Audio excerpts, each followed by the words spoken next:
Guys, today we're talking about the territorial history of ancient Rome. Yes, Rome is ancient. I don't know who the hell wouldn't know this.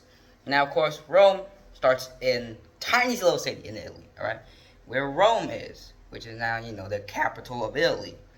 Rome started out as a very weak city, like a bunch of a tribe walked in and they're like, okay, it's our city. So it wasn't technically Rome. It was a bunch of smaller tribal states, a bunch of Greeks, etc., etc. But eventually they started growing. And first start he was a republic with sort of like sort of like senators. All right, there's a senate, there's leaders, and then there's people who like advise and stuff. So at first it's mostly a republic. It spreads to most of mainland Italy and islands of Sicily and etc. etc. Moving on, after they occupied those islands, suddenly the Republic falls because of, Julius Caesar's assassination. Because of Julius Caesar's assassination, it falls into a monarchy, despite, the whole goal of killing Caesar was like, I think he's getting too much power. He's may become a monarchist. And guess what? Killing him resulted in monarchy. So it falls into a monarchy, and then because it's a monarchy, it's also an imperialist monarchy. Basically means like, I'm going to conquer a bunch of stuff. So they do just that. They go from Italy to France, from France to Spain, and then from Italy again to the Baltic.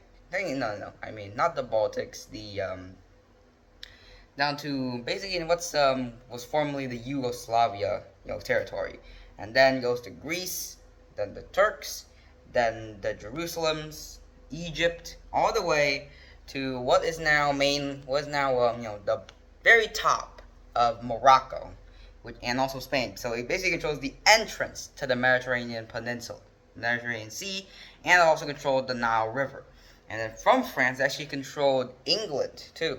Yeah, it was called Britannica. And they didn't conquer Scotland, and because Scotland was cold, rigid, and didn't really have much resources. The whole reason they conquered in the first place was because they needed materials. They also had client states. Client states are like, okay, you are extremely reliant state. You don't do what I want, I will conquer you, and then you're not client state. You are under my control.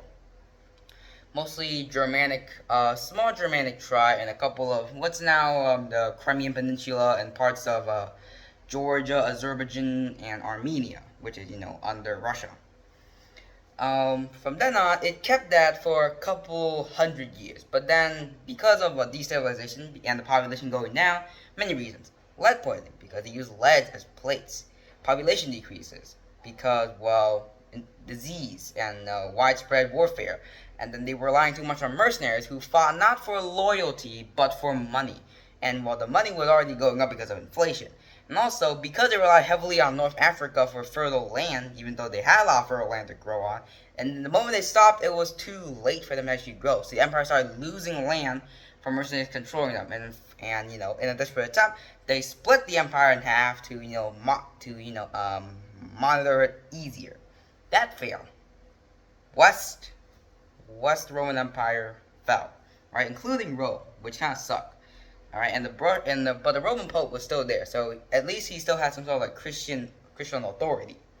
The Eastern Roman Empire actually thrived. At least I'd call it thrived because it survived for an extra 1,000 years. In the end, it was a sort of like tiny puppet state controlled by the Ottoman Turks, and then they were conquered in the 1400s. Now, of course, it kind of sucked because Venice lost a important trade. Everyone else saw the fall of the Roman Empire for so long. And then a bunch of successors of the Roman Empire came in.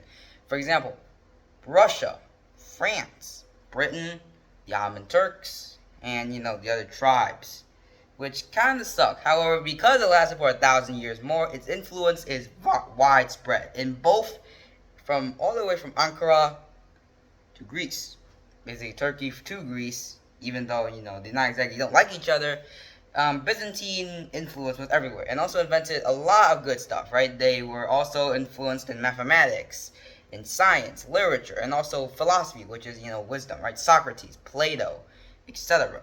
And they also invented coin money, right? Coin money with emblem and stuff, similar to the nickels, pennies, quarters that we use today, even though the penny is now, not made anymore.